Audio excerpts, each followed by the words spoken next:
So, welcome, Eric, to the show this morning.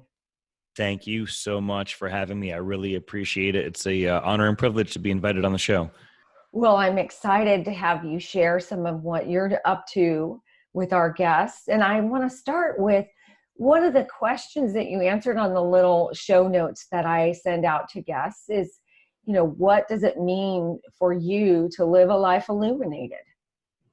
For me, I think it means remaining in the present moment, trying to be appreciative of what's in front of me, whether if it's my role as a father to in that moment to be as dedicated as a father as I could be. If it's a role as a husband, same, or work or whatever it may be, just um, throughout life, I've always like everyone has had moments where you reflect on your past, and sometimes it's good, bad, regrets, or whatever it may be. You have thoughts or concerns or hesitations about the future, and your mind can go a lot of different places, and it could, affect how you feel and your whole day, and even the energy goes to the people around you. So, for me, finding that more enlightened life has been just trying to remain grateful for anything that I have in my life that I could find gratefulness for, which is no matter what I'm going through in a bad day, I could always find many things to be grateful for, and just staying focused on the present moment for me is my best approach to it.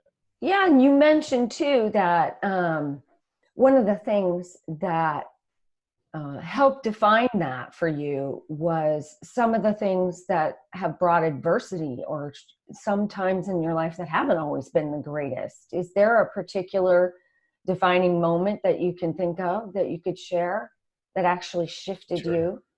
There's so many. I could go into so many different directions on that one, honestly. From going through death at family members at a young age, and getting older in life and realizing that some people in their 40s hadn't experienced the amount of death that I had as a teenager. You know what I mean? Just of grandparents and friends and all kinds of different situations, and teaching me to like appreciate the value of life. So things like that pop up. But I mean, I think the most pronounced one that comes to my mind is when we decided as a family that I was going to, switch careers and open up my own martial arts school. It was a kind of a lifelong dream since I was a child. And I was working for my dad, who had a major sales company for 30 years, and he took me in, and the company was growing. But with internet sales, it kind of made that part of the industry start to die down. So he sold his business and got behind me and said, "Hey, let's pursue this as something that you've been wanting to do for a long time." And then my wife, at that same moment, we were having difficulty for a few years getting pregnant, had to go to specialists. Long story short, we had to do IVF. So we were in the beginning of that process, found out that she was pregnant and that we were having twins. And I was opening up my business that exact same year. So it was, like, I guess at about 29 years old, realizing I'm going to be a father of twins, not knowing what they are at that moment, but also starting a new business, signing contracts, hiring, my family lending me money, having that pressure to accept that, even though they were 100% behind it, the pressure I put on myself to try to perform and make sure I was a success and I didn't fail or lose their money. And then starting that business and, doing something like that from the ground up with, my dad helping at the front desk. I didn't receive a paycheck for the first year and a half. I literally had a $0 W-2. We had my wife and I had to go to WIC and get food and things like that when the kids were born, because the girls were born, and 4 months later the business opened. So obviously they consumed a lot of our life, and expensive with diapers and things like that, and no money coming in. My wife was working. Obviously I was working, just trying to earn the money. So hard times like that most adverse moment in my life brings me back to that time when we were financially very, very down. And my brother showed up on my doorstep and rang the doorbell and had like, I get choked up. He had like 12 bags of groceries, so it's like, Hmm. sorry. So it just takes me back to that, you know, everyone really being so supportive of, and just taking so long to be a success. Thank God, here I am 12 years later, and the school's doing great. But going to the store and buying some groceries and taking $50, and someone wanted, like, I think my wife wanted like these like Kellogg Frosted Flakes with berries, I remember, and I it was like $5, and I put it on the register and all the other essentials that we had to have. And the bill came up $5 like too high, and so I had to take the cereal off. So I remember like significantly in that moment kind of feeling like, oh man, like I can't even afford a box of cereal. This kind of sucks. And turning it around and having visions where then using that as a motivation to continue to succeed and provide for the family. And 3 years later had our girls in Jamaica on a family vacation, and it came full circle. What do you think? That's such a powerful story. And I can, the way you described it, I can just picture the box of cereal. And that must have been very humbling, that moment of just, wow, I can't even do this. And what do you think was what you drew upon to bring about the strength to keep you going? Or what gave you the hope or the faith that you would get through this, or was there none? Yeah. Oh, there's definitely those tough moments because you're also exhausted. I mean, the girls were I have twin girls, so they were 4 and 5 pounds when they were born. So they had to eat every hour and a half. So we were up constantly and had like very little sleep. So between working all the time and, being financially stressed, and then the emotional stuff and the physical stuff that comes from the lack of sleep was tough. But also one of the greatest moments for us to sit together as a family, my wife and I, to be like, look what we have. Like we, we weren't able to have kids. We were struggling. And here are 2 beautiful twin girls right in front of us. And we have a house and we have food and we have each other. And it was like, let's strip down everything that most people think is important and really just throw in your face. This is all you guys need. Like, yes, money would ease some of the stress and pain, but what you have right now, we felt wealthy. So I think, like my wife and I have a really good job of bouncing off of each other and bringing out or uplifting when one's down and one not, or helping to bring perspective through discussion. And, I think keeping our focus on that and not what we didn't have, because every time we focus on what we didn't have, like, sleep, money, things like that, it was painful to think that way. So you just appreciate what you do have in those moments of holding your babies and being together. And that provided the hope and saying, hey, you know what? I'm going to work every day. It was a lifelong dream since I was a child. I should consider myself blessed that I have an opportunity to do it. So that the hope remained with the family support. Because I think if you're by yourself, that's tough. But when you have a good village around you, it helps. Absolutely. Absolutely. And boy, your story points to, there's so many directions I could take this. And I think, and it's a beautiful story because it reminds me of just, let's, like you said earlier, just finding the gratitude. And for you, it's not just finding the gratitude in, the big stuff. It's finding the gratitude in just, can I afford the diaper? Mm-hmm. Can I afford the food? Right. 100%. Yeah. And I think a lot of times we think that the happiness comes from somewhere out there, that if we could just get that particular job or that particular car, if we had those letters behind our name, we would be much happier and more fulfilled. And it sounds like you got to a place where you just reached that place just inside of your own cocoon of your family and your family unit. And it sounds also like you have just an amazing support system. Yeah, it's again, it's those moments that you have to, you have, I think you have 2 different approaches. You look at life and you say, all right, here's what I'm going through. This was like, I shared a little bit of a small part of my story right there.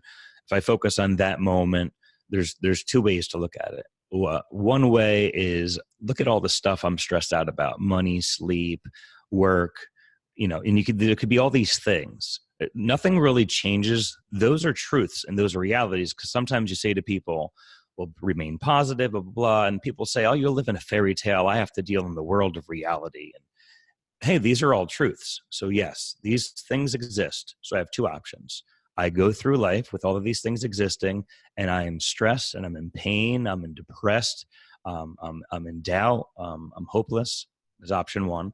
Option two is I'm still going through all these same truths, but it's something that I am going to go through right now, and I have to take a lesson out of it.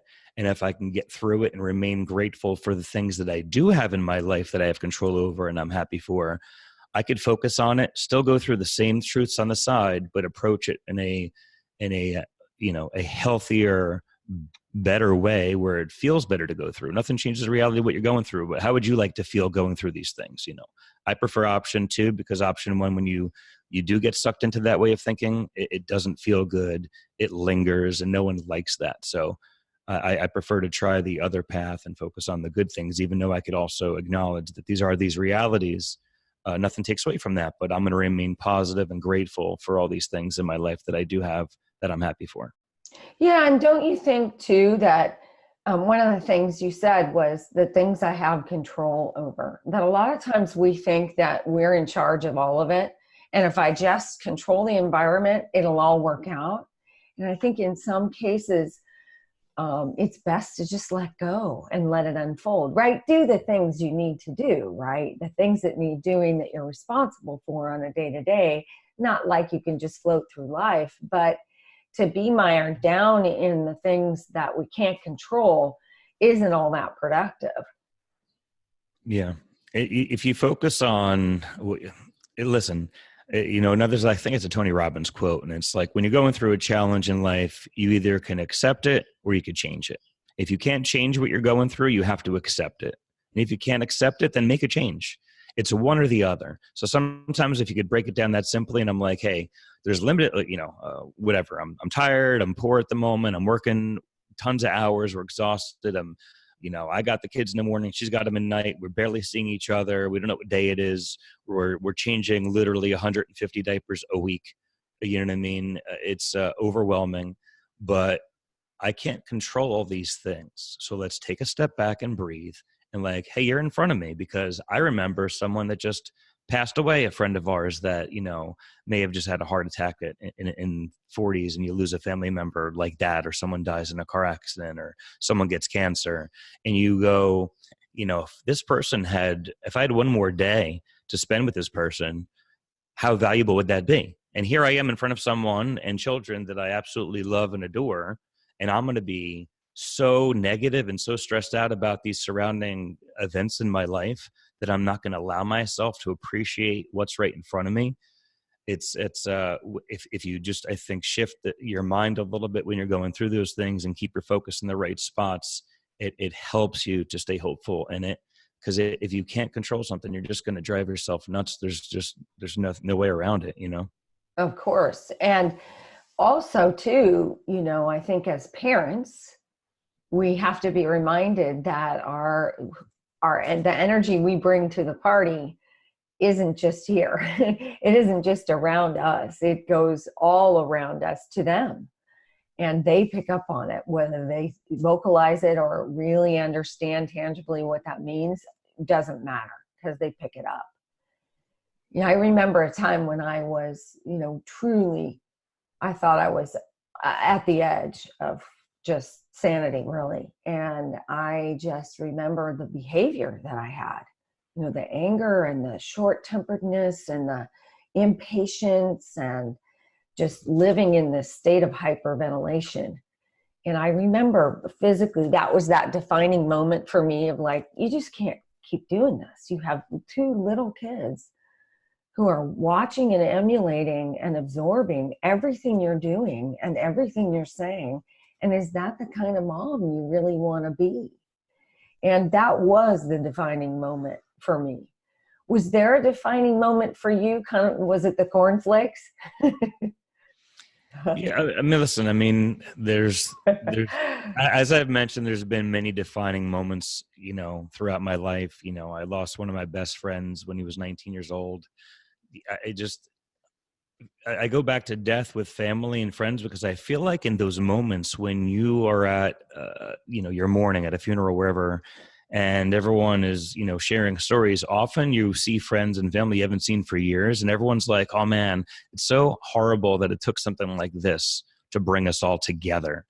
And I remember often in those moments being like, man, if I could just keep this mindset and feeling on an ongoing basis, how easy life would be. Because like all the crap that gets thrown at you on a daily basis would just bounce off, because you're like, wait a second, like you're alive and I'm healthy. I'm good. Do you know what I mean? I mean, it's so simple. It's like, even when you're like significant moments, I could break it down so simply. Like I just recovered. I'm still recovering from an ACL and meniscus surgery from this past July.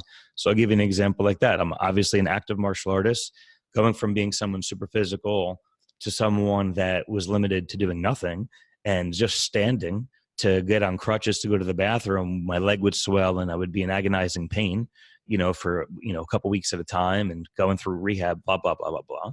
It's in those moments you're like, man, I wish I could just stand up and go to the bathroom, not be in pain. Or I wish I could walk, or I wish I could jump or do a jumping jack right now.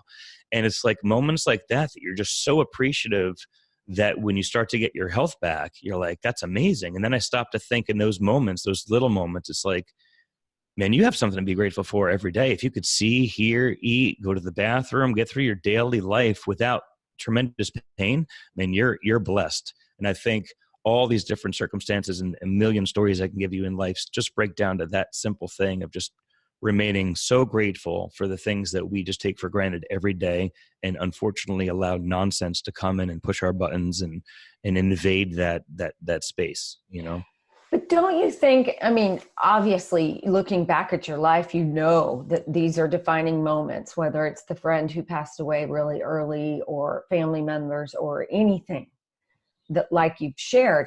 Don't you think those moments, or even the big adversity, is exactly what we all need to teach us to be grateful? Because intellectually we know I should be appreciative, I should be grateful, I have a roof over my head, all of that. We all know that in our intellectual selves. But to be able to truly feel it the way you described, like to just be able to walk to the bathroom, would be a really big plus today.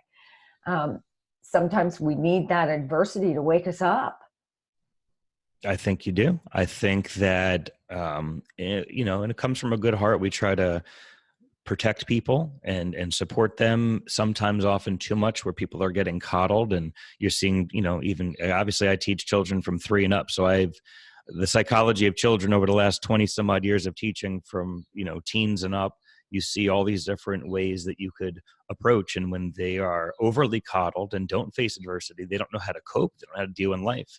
It's, the journey through martial arts, to use it as an example, because it's what I could relate to, obviously the best. It's a showing up every day. It's, knowing you're tired and everything going in your life, and saying, I'm still going to go and spend an hour or two of my life dedicating myself to something that, sometimes hurts and sometimes is uncomfortable. And, martial arts teaches you that you're either stronger than you thought you were, or you're not as strong as you thought you were, because it constantly humbles you. No matter how good you are, there's always people that are better than you.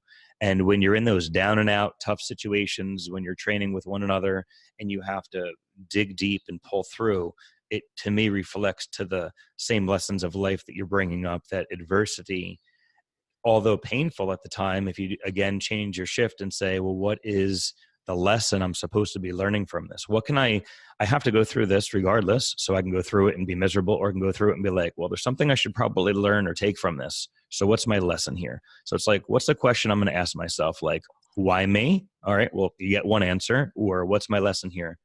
I get another answer. So I'm a firm believer that I don't think many of us would want to live a nerfed life existence, because you cannot appreciate the sunrise without, experiencing a storm. You know what I mean? You would take it for granted. Yeah, there's Thich Nhat Hanh, who's a Vietnamese monk. I love one of the stories he tells, and it's about, you have to experience the toothache to know what it's like not to have one. Right? And Absolutely. It's profound in its simplicity, but it's so, I love that. So take me back a little bit. You mentioned that martial arts has been a lifelong dream since you were really young. What got you into martial arts? What inspired that? Sure. I mean, well, I had an older brother, and my dad loved to, play and do things together. And he ended up signing us up together as a family, the three of us. And we ended up training and one art for a couple of years. And then he ended up having an accident and breaking his leg, and he wasn't able to drive us for almost a year. So we just had to like train at home and hit the bag. But we just would train. We would watch ninja movies. This is like the 80s. So like the Karate Kid and Ninja Turtles and all the Power Ranger, all these different things are out. And so my brother and I, of course, think we're ninjas and, dressing up and like ninjas and with swords in the house and being boys. But my brother is went on to become actually a very famous world-renowned artist. I chose to continue the martial art path and ended up befriending someone that was a brown belt at a different school. And he said, "Hey, why don't you come on over? You were I think it was a green or a purple belt in this other style." And I started at the new school. Long story short, that's where I ended up staying through receiving 4th degree black belt master and started teaching there and so on. But to rewind and give you a little more specifics, it's somewhere in my teens realizing that it was something that I could really attach to, because my previous experience was team sports like Little League, and things like that most of my friends were into. I didn't like, because when I did well, like everyone loved you and all your friends were proud of you. When you made a mistake, everyone would blame you and say that it's your fault that you lost the game. And I didn't really like that. I like being my best friend or my worst critic. I like challenging myself and going, you know what, if I'm going to succeed, it's because I put the work in. If I fail, it's because I failed. And I just have to I'm only accountable to me, not to everyone else around me. And I think that's what drew me into martial arts, is although you have the camaraderie of working with groups and teams, ultimately it breaks down to you as an individual trying to find your best. I love the philosophy and the character and the positive psychology and environment that it brings, how uplifting and confident, and how it teaches you to work with different types of personalities you may never have met before. And then also finding out early on that I started to recognize I was good at it when people are starting to compliment you and you're receiving awards. Or I remember a significant story that sparring, when you practice fighting each other, some weeks they would have black belts in a lineup, and the class would have to go one by one and go down the line of black belts and spar and fight the black belts. And I remember I got up to around the blue belt level, which is about the intermediate level, so I was still a young teen at this time. And they actually, I was doing so well, they pulled me out of the class and put me in line next to them at a blue belt level. So it was these different moments, and then going to tournaments or people acknowledging, moving up in ranks, that I started to be I started to recognize this is something I'm good at. There's not many things I'm great at, but wait a second, I'm good at this. So let me, as opposed to being okay at a bunch of things, I decided early on, this is something that I'm going to just never give up on and make a life study, because I want to master this. You know what I mean? And I still am, and still learning and still taking classes. What do you think that the most powerful thing is that it teaches you?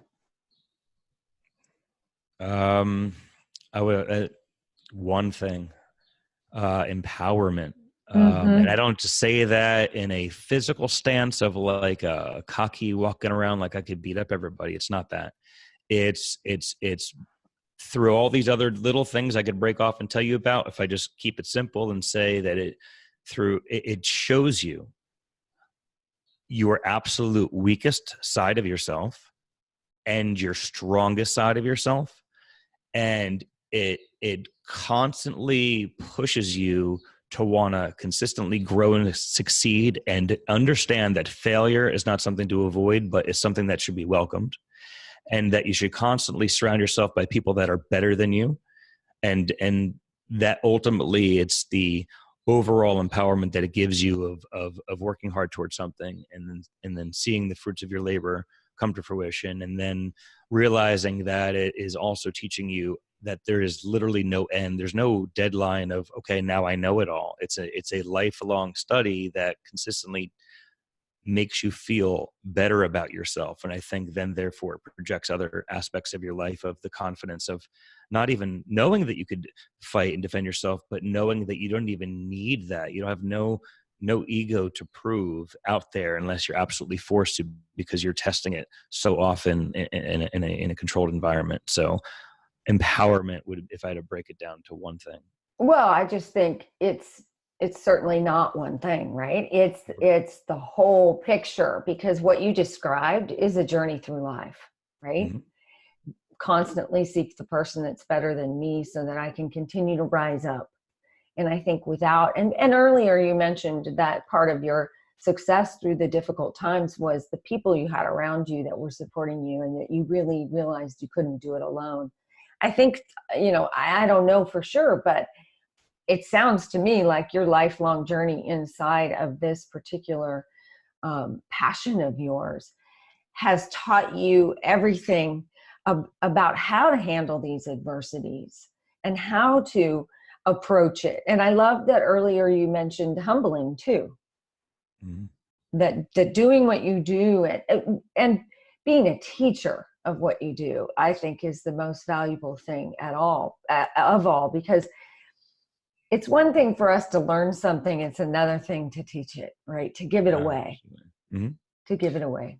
Sure. Well, I think that there's those two sides of me. There's Eric, the martial arts student, which is, why I decided to, after, 20 some odd years of being a black belt, to try to earn a second black belt in Brazilian Jiu-Jitsu and throw a white belt back on 7 years ago. And, I'm a purple belt now and still have a long way to go. There's that guy who fell in love with it. And then the other half of what martial arts has done for me, and also early on, because I began teaching at 18 years old, is seeing the impact that you could have on people. Not only children, which I've always been great and around. I love kids. I love, getting down on their level and hanging out. I've always been that way my whole life. So it helps as a teacher. But not only seeing the growth and the confidence and how children could change, you watch them grow. But at 18 years old, I was also teaching adult classes of people that were twice my age. And at first they would be like, well, you're young. What do you have to teach me? So I had to prove myself through my ability as a teacher and also my skill set for them to be able to earn the respect to say, hey, wait a second, this guy, look what he knows. Look how he's moving. Look at the details that he has. And I can't even move my right arm and left arm this way. Okay, this is someone I can learn from. So learning that I could bridge a gap between kids and go from that to teaching teens to adults and mixing between and learning all these different methods of psychology, of relating information. Because I can't, it's not a script I could read. You literally have to continually read the group in the class. And if there's 20 people, then 6 are getting it and the rest can't get it. I have to continually try to rework my brain and figure out how to explain things. So as a teacher, being able to give that out and for people to relay back to you over years, from children to adults now, how it's impacted their life. And then also we're huge in community service. So, leading in the community and doing a lot of donations in town. It just overall, that ability to give back and lead by example, just like being a parent to your children. It's just it's a really amazing feeling if you have that opportunity. Well, it just sounds like a beautiful way to live your life. I mean, in the learning, but in the service, and in being able to step back and watch people grow and shift and change because you contributed so powerfully to their lives. Mm-hmm. I think very few people out there are doing a job that they jump out of bed to do that really lights them up and gives them a sense of true life purpose and mm-hmm. passion, and keeps their passion alive. And it sounds like you have found a way to marry your passion and your love with what you already love to do. Yeah, absolutely. It's just, it's also work. Do you know what I mean? So your ego does come back in and you're like, oh, I have to, because it's not just running, if it was just teaching classes, that'd be fabulous, but it's also marketing and buying supplies and opening boxes and cleaning and advertising and, payrolls and, all the things that come with running any full business. There's some people that have the misconception of like, oh, so when do you get here? Like 4:30 and classes start at 5. I'm like, no, I'm usually here at 10 in the morning or 12 in the afternoon. Oh, what do you do for a full-time job? This is a full-time job.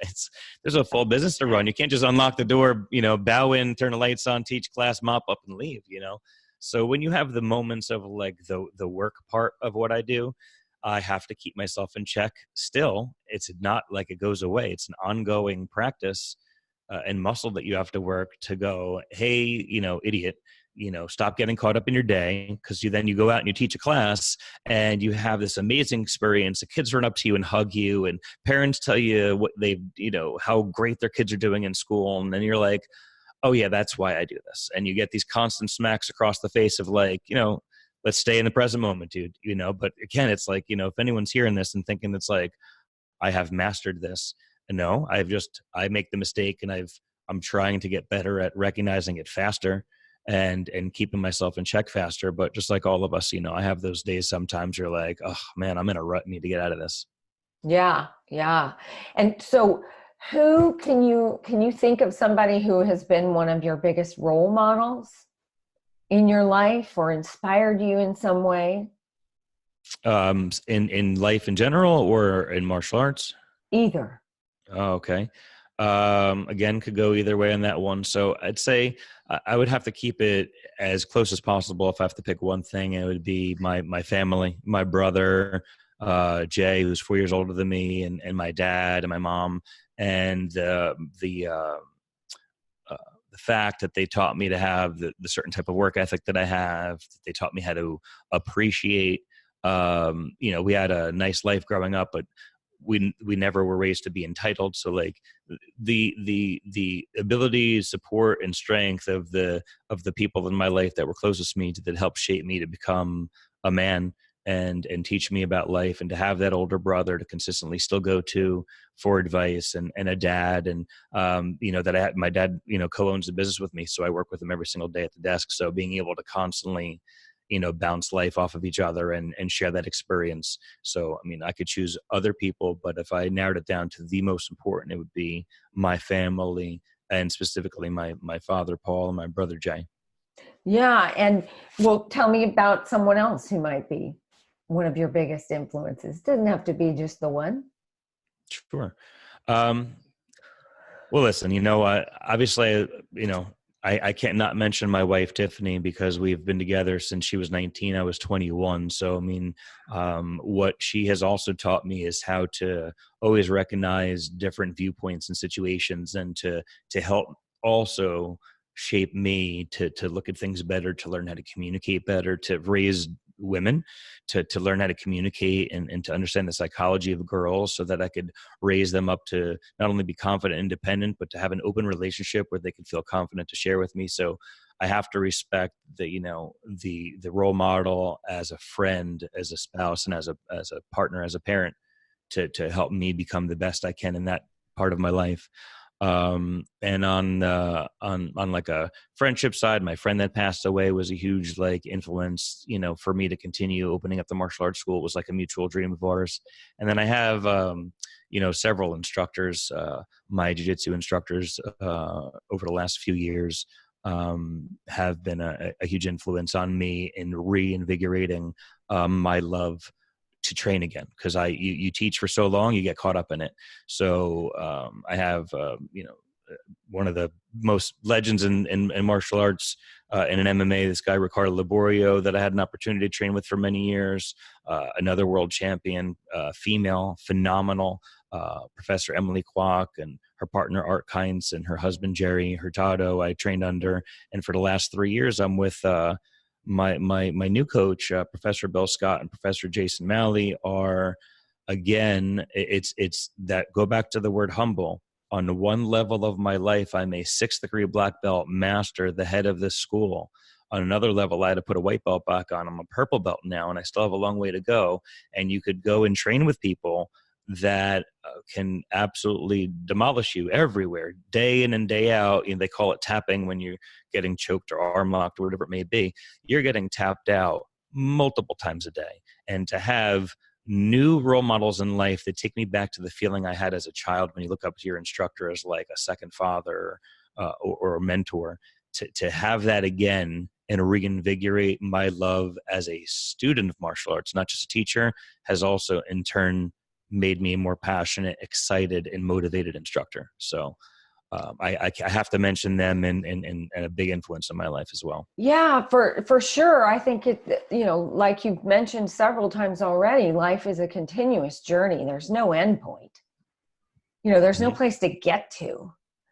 Absolutely. We're not here to get somewhere. And I think that's an issue for many of us in life, is we think we're supposed to do it all, have it all, be it all. We live under this assumption that who we are is the roles that we play, or the positions or possessions. And it's not that at all. It just isn't. And I love that you brought your wife and what she teaches you about raising women into it too, because it is a totally different animal to raise one sex or the other. As a single mother of two kids, I have one of each, and it's totally different from my daughter to my son. Totally different. And it's really great that you have such a wonderful relationship and partnership with your wife to help you grow and raise these beautiful young women in your world.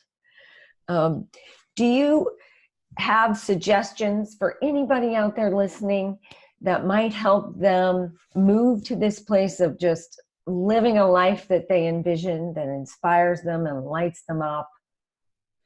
Yeah, I think the advice is that if you feel like you have some sort of positive change you want to make in your life, that you could either have results or you could have excuses. You can't have both. So you have to take some kind of action. I think that people know where their heart is guiding them, even if they feel trapped and they feel like there's no escape. Deep down, that's not true.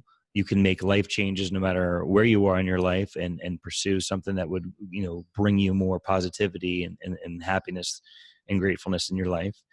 And if you just stay focused on maybe one task at a time and say, okay, what's one thing I could do today? Don't think about, well, I have to do this. And you start running down the list of all the things you have to do and why it won't work. You have to shut down the clutter of all those thoughts, take yourself into the present moment, take a breath, and be like, what's one thing I could do today? And then that's it. And what's something I could do tomorrow? And even though if that seems like that'll take forever, if you're doing nothing, you're standing still. So you take one step at a time, you're inching your way closer. I don't care if you get there in a month or in a year or whatever it may be. At least you're going to go after something that you love and you have a passion for.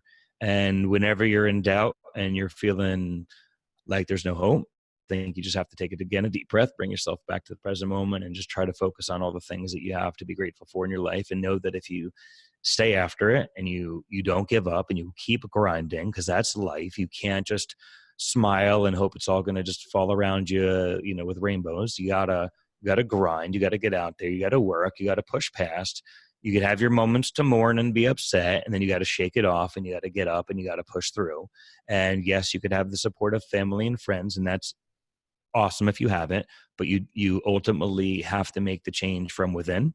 And the moment that you decide to make a change, it doesn't take 3 years. It doesn't take a month to make a decision to change your life. It happens in one moment.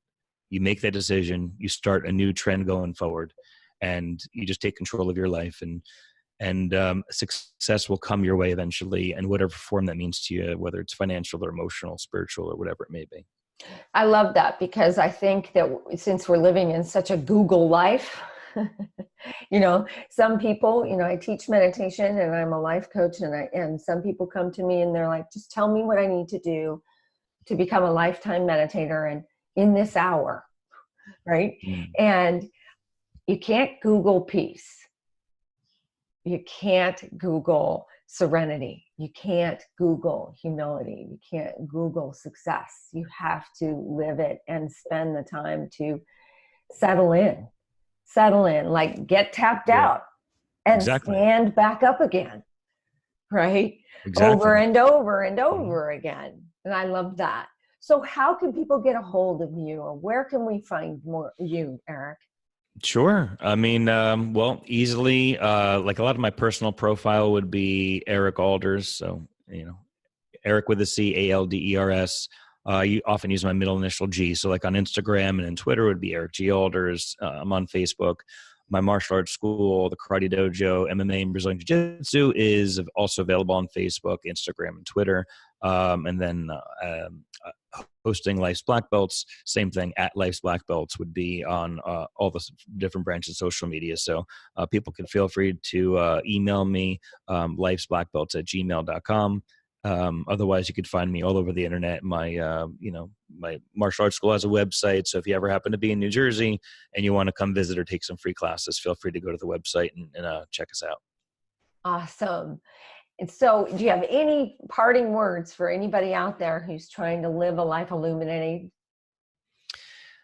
I think you just take a moment and look at where you are in life, whether you look around the room that you're in or the car you're in, or you have a moment to look in the mirror and just have a very honest conversation with yourself, and don't make any more excuses. Just do a clear analysis as if you're looking at a friend and what they're going through. See what you're grateful for in your life and see some of the things that you would maybe like to make a change in your life, and maybe choose one at a time and stay focused on just trying to remain thankful and grateful for everything that's going on in your life, no matter how simple it may be. Don't always go after the next big thing, because the happiness isn't ahead of you. It's right in front of you. And when you could finally live in the present moment and try to, quickly mourn these, rough patches of life and get back to remaining grateful of what you have to be thankful for, I think the approach to life that will still be challenging will be a lot easier to navigate. Awesome. I love that. It's been an absolute pleasure to spend a little time with you this morning, Eric, and I appreciate it. Thank you, Maggie. I really appreciate having me on and asking all those great questions and sharing a little bit of my story. Yeah, thank you. And if you're ever in California, come visit us over here at our meditation center in San Diego. I would love to. It's freezing in New Jersey right now, so I would much rather be in San Diego. Well, I got a guest house, so bring it on. All right. Thank you so much. I appreciate it. Thank you.